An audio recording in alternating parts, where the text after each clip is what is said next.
يعني خلينا نسمي الحاجات بمسمياتها. هو مش شيخ، هو خريج اعلام، فمش شيخ يعني ومش كل حد ضرب دقن هيبقى شيخ، عشان بس نبقى الدنيا واضحه. وبالتالي ودور بياع الفجل مش انه يصرف على الحكومه، دور الحكومه هي انها تدعم. لا ومليارات يعني بياع الفجل هيصرف بمليارات، يا ريت يصرف ب8 ساغ مثلا. افترض انه هيلم فعلا، او بحزمه فجل مثلا، افترض انه هيلم مليارات من بتاع الفجل. بس دوره ايه؟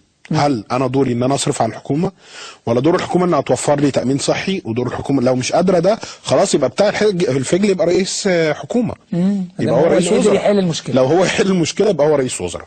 ماشي. وبالتالي انا ما ينفعش احمل المواطن عبء زياده على الاعباء اللي عليه نتيجه ان الحكومه بتعمل ده. فيما يتعلق ب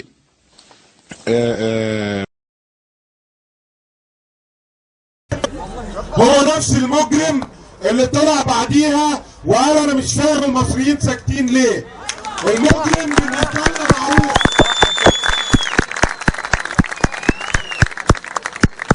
المجرم بالنسبه لنا معروف، والمجرم مش هو مدير الامن، والمجرم مش المحافظ، والمجرم مش وزير الداخليه، ومش هنقعد كل مره نسيب الحمار ونمسك في البردعه. احنا عارفين ان المجرم هو الحمار.